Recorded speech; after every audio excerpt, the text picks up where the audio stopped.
about this catheter. And I'm like, maybe it's just sore, maybe, you know, I don't know, maybe I just need to give it some time. So then they call me and they're like, well, you have group strep B in your urine. Strep, yeah. But they don't know why, because it's like normal, like, so it can be normal that that's there, but that's weird. Okay, I don't know. So they give me another antibiotic. Still don't feel good.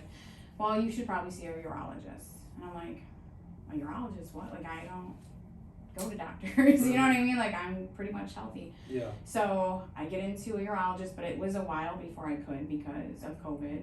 And urologists are pretty much backed up as it is. So I go to see her, and they do the urine. I guess it was fine, but she was going to treat me for the group B. So I was on 3 months of low-dose Keflex. So you finally see a urologist, and you have a group B strep, and they put you on Keflex once a day. Yes. And so how did that go? I felt good. So you had an immediate response to Keflex. Keflex, yes. Suppressing Keflex, once a day Keflex. Yep. Okay.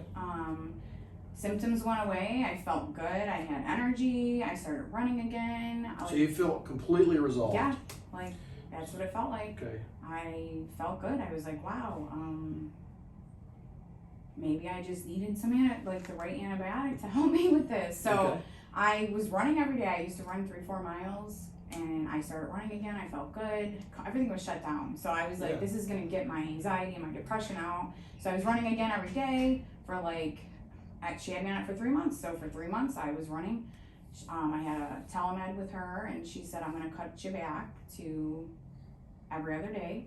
On the Keflex. On the Keflex. And I was like, you know, I'm kind of scared. And she's like, no, we're going to do every other day. It's going to be okay. So I was on the Keflex every other day.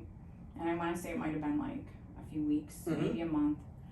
So then we followed up again, and she's like, okay, well, I'm just going to take you off of it, because it's not good to be on antibiotics this long, and if you're feeling good and you don't have any symptoms, then I think, you know, you probably don't have to see me anymore unless something happens. So I'm like, all right, and I was so nervous. I just had this feeling like, shit, this is not okay. And you were completely asymptomatic at this point. I was. Having intercourse and running, and your life was back to normal. I was back to normal, and I was like, great, thank God this is finally resolved. All right. So she took me off of it, and this is probably like November, December, somewhere around that. This is still, so 2020.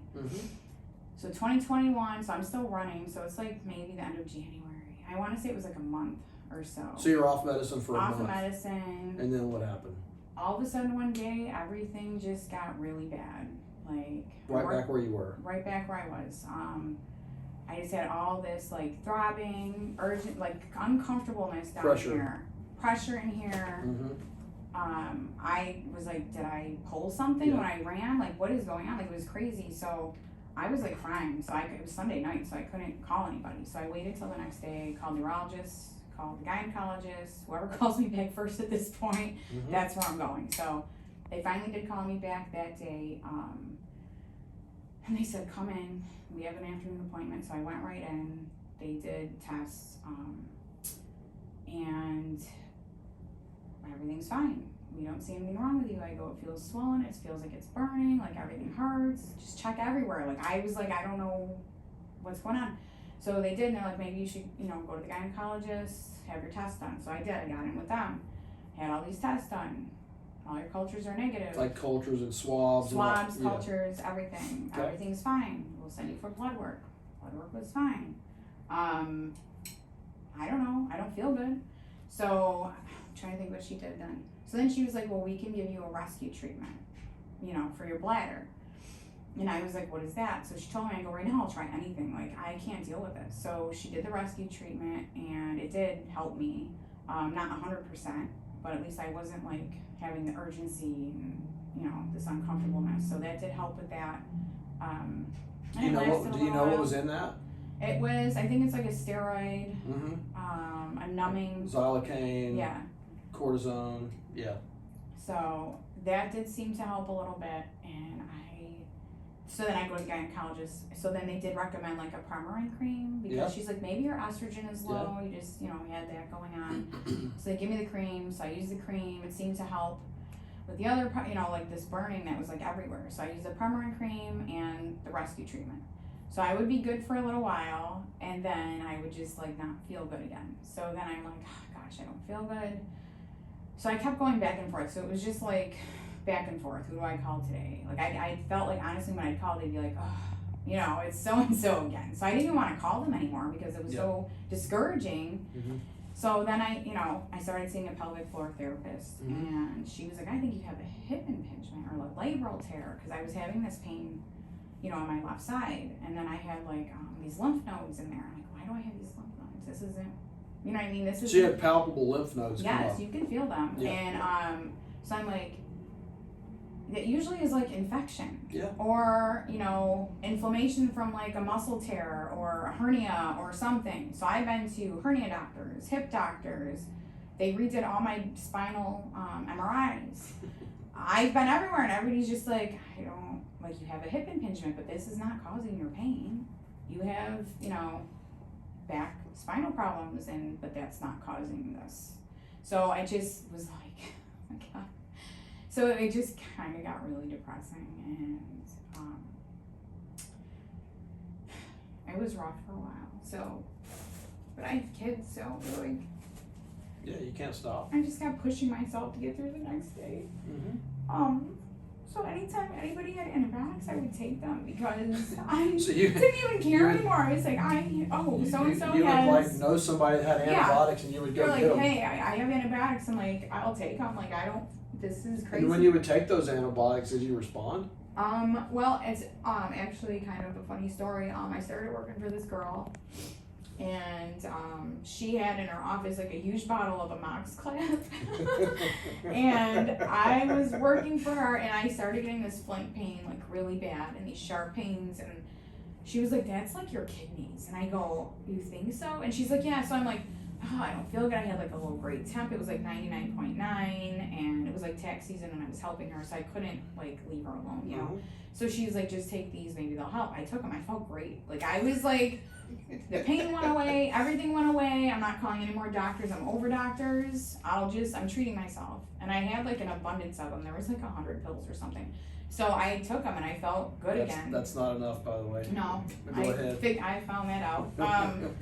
So I was taking those, but in the meantime, I did have like a follow-up appointment with the urologist. That's when I went, and I was like, I was down to like, I was down an extra 12 pounds. Yeah. I wasn't eating. I didn't feel good. And I was scared to take so many antibiotics. So instead of taking like 4 a day, I was just doing like 2. So then I was like, oh my God. So like this pinching and all this stuff in here went away. All the pelvic pain went away. But when I was in there and I was telling them, I have this weight loss. I don't feel good. I feel like I have the flu.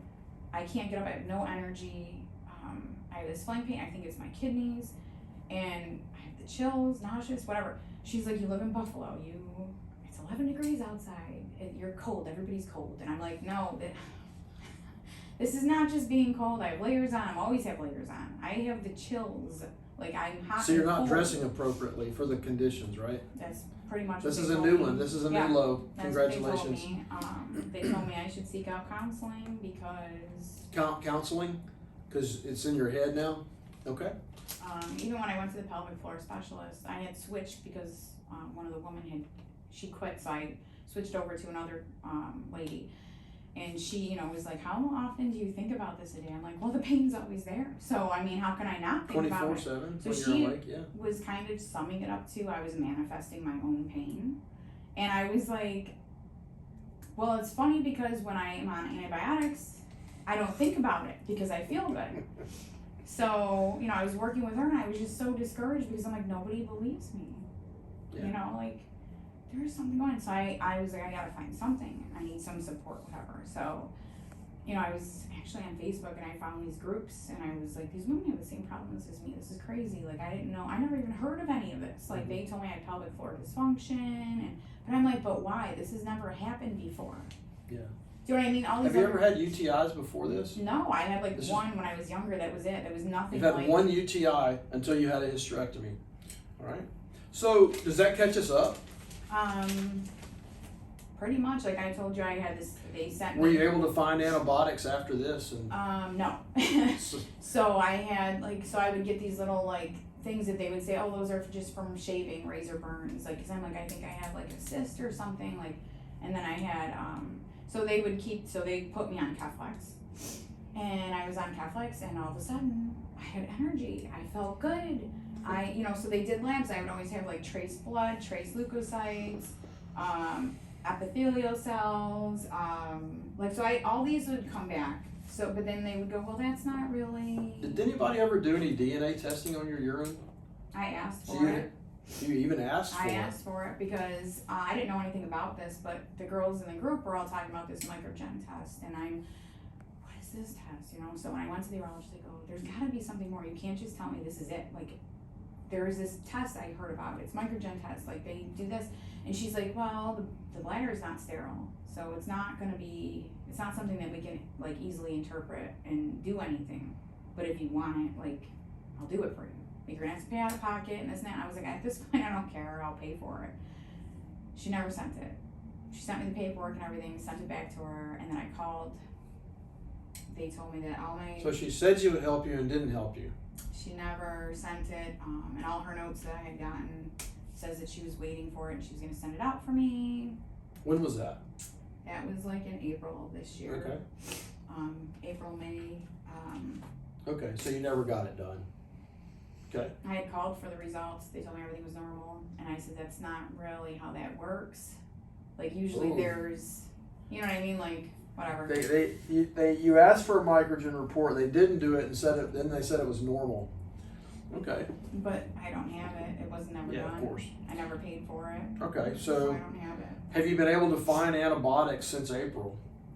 Just when I went to, so I had just recently at the end of, okay, so I was on the Keflex, right? I felt great.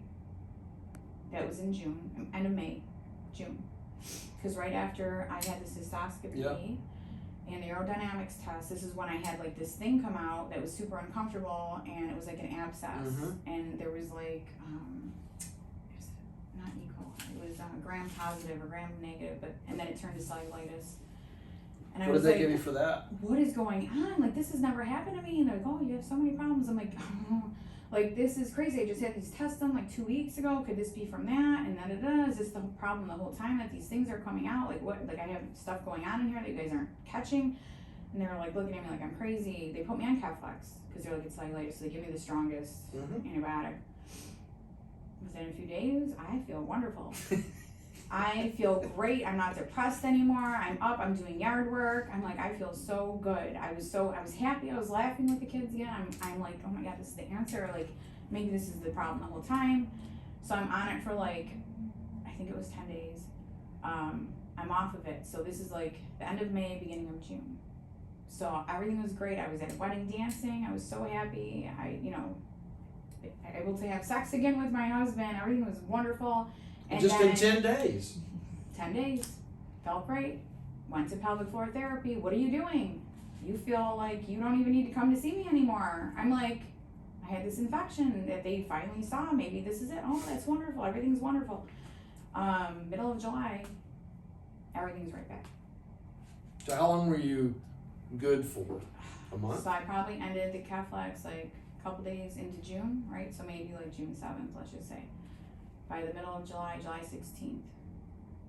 That's when everything came right like back. This, or just kind of gradually got worse? It was again? Gradual, and I was like, oh, I don't feel good. So my neighbor down the street had Keflex.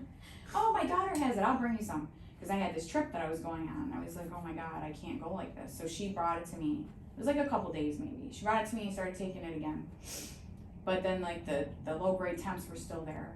I was like, this is weird. Usually it takes it away. So like I still started getting low grade temps, and I wasn't great, but I was enough for me to go and do what I had to do on this trip. So so that went away. I started getting this lower back pain really bad in the car when I was driving, like it was so bad. So I put a tennis ball back there. So then I would take the Keflex as I needed it, because I was like, I'll just keep it for when I need it. So every time I take the Keflex, the back pain would go away instantly. The tightness would go away instantly. All these problems would go away, and I'd feel good. But then I think it was like maybe just the way I was taking it, I probably maybe built a resistance, or I don't know. But, so I went back to my gynecologist because I started having these symptoms again, middle of July.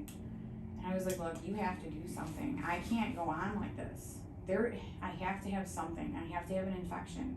And she's like, this is very interesting. And I was just like, and she goes, well, you had blood in your urine. Did you go to the urologist? I said I did, but she just said, no, you're fine. And she goes, you had blood in your urine. And I go, yeah, but she said it wasn't in a significant amount, so it wasn't anything that she could do for me. My urine was urine was negative, cultures were normal. So she's like, well, I'm gonna send you for blood work. I want you to get blood work. We're gonna find out if you have an infection. We're gonna find it. And I'm like, okay. So she goes, I'm gonna send over Keflex because that's what you like to the pharmacy. She's like, but I don't want you to start on it until you get your blood done. Get your labs drawn, yada yada. So I'm like, okay. So I went like 6 o'clock in the morning the next day to get my labs done, and I went and got the Keflex. In the meantime, urology called me, and I said, well, they already called me in Keflex. So they're like, okay. So I did the blood work and all that. I had like some leukocytes were high, and the neutrophils were low. I'm trying to think what else was in there. Did they do a CRP? I don't think so, no. Okay. But, so I was like, okay, oh my God, something's finally showing. It's a little bit, right? So I was on that, got off of it. They only gave me it was a very short. For Keflex? Yeah. So then I was already not feeling good again. So off of it? I don't feel good again. So I called back to gyno, and I was like, can you please, I'm not feeling good. I need some more Keflex if it wasn't enough. So they're like, let me just call the urologist and touch base with them because my OB was on vacation that week. So they did, and then they called me back and said, all right, we're gonna send it over. Since you're still having the symptoms, we'll send it over. So I just finished that Thursday night. Did it help again? It did help again. The symptoms weren't 100% this time. Yeah. So I was like, oh crap. So what symptoms are you having now? Right now? So really it's lower back pain. I mean, I know I have sciatica, so I know the difference between sciatica and what this other pain is. So you have low back pain. Do you have flank pain? On the left side. Usually the right is really bad, but I haven't had that. Just because I was just on those antibiotics. I think it helped with a lot. But she still said, going to the pelvic floor therapist, she still said it was tight, but it wasn't as tight. It's been up and down. Do you still notice the pressure here in your lower abdomen? Yes. I feel bladder spasms. So you feel urgency, frequency, urgency. It's just uncomfortable. It's not as bad as it was if I'm not on anything for a while, but it's kind of slowly just lingering. Does it burn? Yeah, it's uncomfortable. Does it burn when you urinate? It's after. At the end, right? Yeah. Yeah. Does your urethra just hurt? Sometimes. I know it's hypertonic, they told me as well. Do you get up at night to urinate? Usually. How many? Maybe once. It's not as bad as it was, but it's maybe once. And when you go urinate, do you feel like it comes out free or does it seem slow? Oh, they told me I had the bladder of a 70-year-old man. Slow. It's a very slow stream. Yeah. Do you feel empty when you're done? No. No, I have to wait a little bit, and I'll go 2 or 3 times, and then no, it doesn't. Never feel empty, right? Yeah. And do you have pain with intercourse now?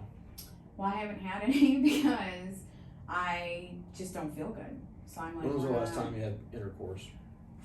Jeez. Could be a couple, maybe 2 weeks. Did it hurt? Say 2 weeks. It wasn't painful, but afterwards it was. Where did it hurt afterwards? It was my muscles. It was my muscles and Do your symptoms of your bladder get worse the day after intercourse? Usually a day or two. Yeah, usually a day or two. So intercourse itself does not really hurt? No. Okay, you have the afterward problem. Yeah. Okay. Okay, well this is a typical case of chronic bacterial cystitis. It's now going on for 2.5 years. It's probably a pan-sensitive E. coli or a pan-sensitive Klebsiella that needs eradication. And a suppressive course of antibiotics will not do it. You know, even aggressive treatment with antibiotics will take a long time. You no longer have bacteria just floating around in your urine. You know, you have bacteria living in the bladder wall, and they're home, and they're irritating your bladder. When the bladder's irritated, it knows to do two things. It knows to go, and it knows to hurt. Sometimes you have one, sometimes you have the other, most of the time you have both. You're a both person. You have pain, you have frequency and urgency. It just takes a long time. You got to get on the right medicine that you can take for a long period of time and kill it.